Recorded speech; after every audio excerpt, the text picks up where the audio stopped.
नमस्कार शेतकरी मित्रांनो, आज आपण कोराळे या गावी आलोय।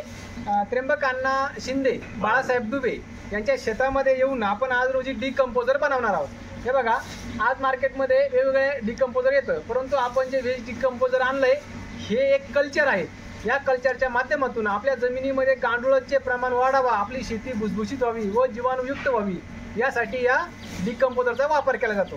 तर आपण आज हे डिकंपोजर तयार कसं करायचं तर याविषयी आपण प्रॅक्टिकलमध्ये माहिती घेऊया। पहिले आपण काय करू की ह्या 5 ते 6 लिटर पाणी आहे, त्या पाण्यामध्ये काकांनी गावरान गुळ आणलेला आहे, म्हणजे तो काळा गुळ म्हणतो आपण, त्याची भुकटी आणली, पूर्ण टाकून दिली तरी चालेल, द्या टाकून काका। सर्वात पहिले आपण गुळ पाण्यामध्ये मिक्स करून घेऊया आणि 2 किलो गुळाचा याच्यात आपण वापर करणार आहोत।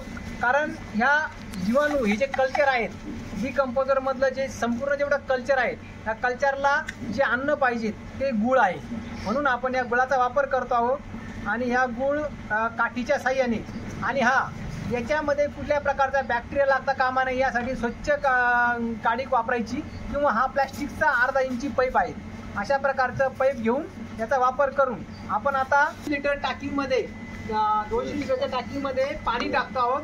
आणि याच्यामध्ये हे गुळ सर्वात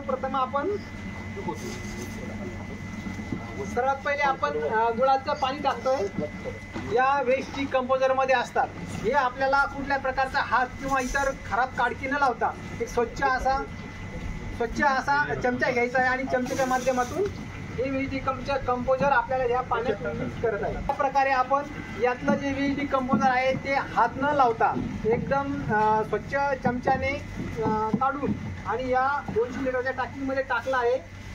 आपण हे वेज डिकंपोजर बनवल्याच्या नंतर साधारणतः 8 दिवस आपण त्याला घड्याच्या दिशेने रोज सकाळी फिरवणार आहोत। वेस्टेज म्हणजे कचरा असेल, काडी असेल, कुट्टी असेल, न खराब झालेली जी गाई खात नाही अशा कुट्टीचा वरती आपण याला सड्यासारखं टाकणार आहोत। याचा वापर फवारणीसाठी पण करू शकता।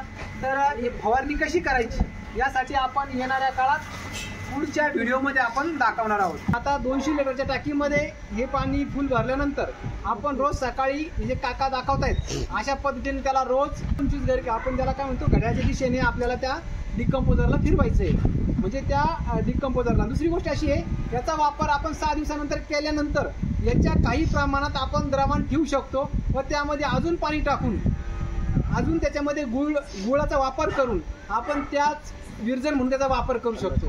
समजा 200 लिटरमध्ये 150 लिटर वापरलं, 50 लिटर शिल्लक असेल तर त्यामध्ये गुळ टाकून आपण परत वापरू शकतो, किंवा यातून 5 लिटर आपल्या दुसऱ्या शेतकरी मित्रांना देऊ शकतो व त्यातून आपण अशा प्रकारचं कल्चर तयार करू शकतो।